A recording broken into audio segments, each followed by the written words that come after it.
যাদের বাচ্চা হয় না তাদের নাকি আপনি বাচ্চা দেন। তাই আপনার কাছে এসে আমি ধন্য হয়েছি।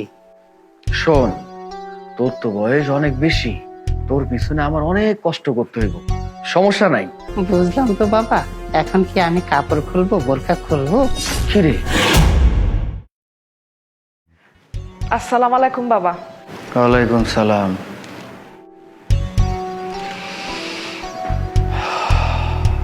নাম রাজিয়া, বয়স 30, বিয়া হয়েছে 12 বছর হইল, কিন্তু কোনো বাচ্চা হয় নাই।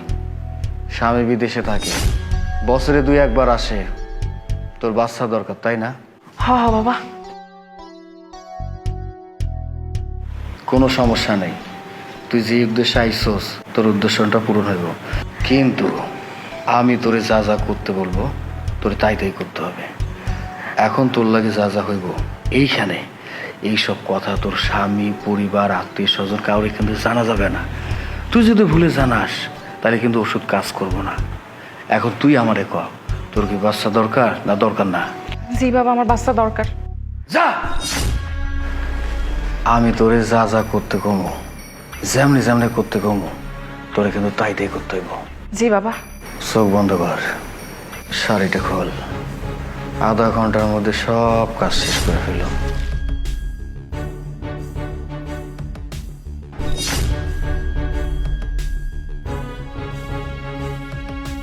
শোন, প্রথম ডোজটা দিয়ে দিলাম, প্রথম ডোজটা যদি কাজ না হয় দ্বিতীয় মাসে দ্বিতীয় ডোজটা দিব, সেটা যদি কাজ না করে তৃতীয় মাসে আরেকটা ডোজ দিব, সেটাও যদি কাজ না করে তাইলে তোর টাকা ফেরত। ঠিক আছে? এখন তাহলে যা যা যা হয়েছে একবার চুপচাপ, তোর তো সন্তান দরকার, বুঝতে পারছিস? হ্যাঁ বাবা। যা।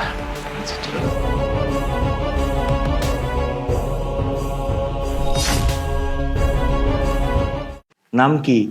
নাম বকুল। পোলা নামাইয়া দেখে বোঝেন না ছেলে নামে?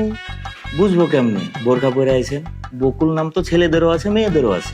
আচ্ছা, পরে বুঝেন না, এখন বলেন কি করতে হবে? নাম তো পাইলাম, বয়স কত? 40 বছর। ঠিক আছে, আপনি বসেন, আমি বাবার কাছে জিজ্ঞেস করছি। হ্যালো বাবা, আরেকজন আছে, কেন আসছে, ভিতরে পাঠাবো? ঠিক আছে, আপনি বাবার রুমে চলে যান।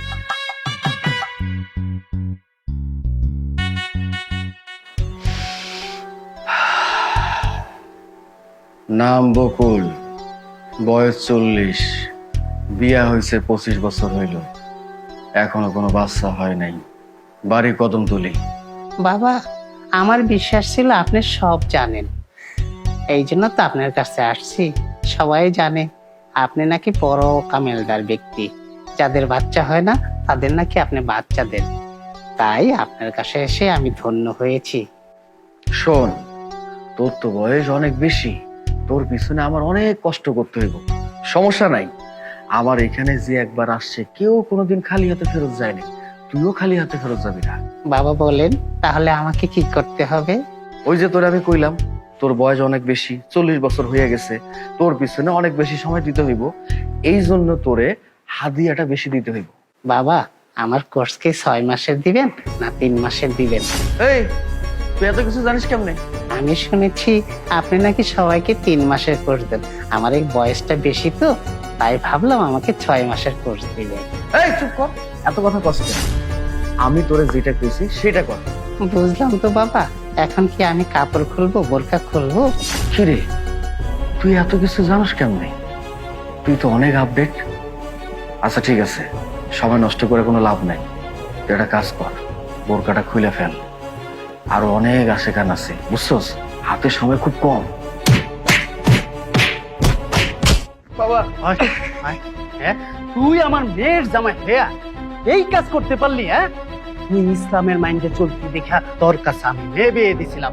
আমি মানুষকে বলে বেড়াইতাম যে আমি একজন আলেমের কাছে মেয়ে বিয়ে দিছি, আর তুই কিনা সেই ধর্মকে পুঁজি করে আজকে নোংরামি করতেছিস। যেভাবে চলতা মনে হয় যে ভাজা মাছ উল্টে খাইতে পারত না, এখন থেকে তুই সবচেয়ে বাটপার। আবার নামাজই পড়তে পড়তে একটা কালা বানায় ফেলাইছে, ভণ্ডামি শুরু করছো, নামাজের দাগ বানাইছো। নামাজের দাগ বানাইছো। বাবা বাবা, আমি অনেক বড় ভুল করে ফেলছি, আমার মাফ করে দেন। মাফ করে দিন তোমারে। হ্যাঁ, তুই কত মানুষের ইজ্জত নষ্ট করেছিস, তুই ধর্মের পোশাক পরে মানুষকে ঠকাইছস। তোদের মতো নোংরা মানুষের কারণে ভালো মানুষদের দাম নেই, তাদেরকে মানুষ অবিশ্বাস করতে শিখছে। যারা সত্যিকারে পীর মাশায়েখ আছে তাদেরকে মানুষ বিশ্বাস করতেছে না। তোদের মতো মানুষদের উপযুক্ত শাস্তি হওয়া দরকার। আর এই তুইও ওর সাথে থেকে থেকে ইসলাম রে পুজো করে মানুষকে ধোকা দিয়া লাখ লাখ টাকা আত্মসাৎ করছস, তোরও শাস্তি হওয়া দরকার। চল, তোদেরকে দুজনকে আজকে থানায় দিয়ে দিব। আমার কাছে উপযুক্ত প্রমাণ আছে, তোদের এমন শাস্তি হওয়া দরকার যাতে মানুষ তোদের দেখে শিক্ষা পায়। চল। আমাদের এই ভিডিও যদি আপনাদের একটুও ভালো লাগে তাহলে অবশ্যই লাইক, কমেন্টস এবং শেয়ার করে সবার মাঝে ছড়িয়ে দিন।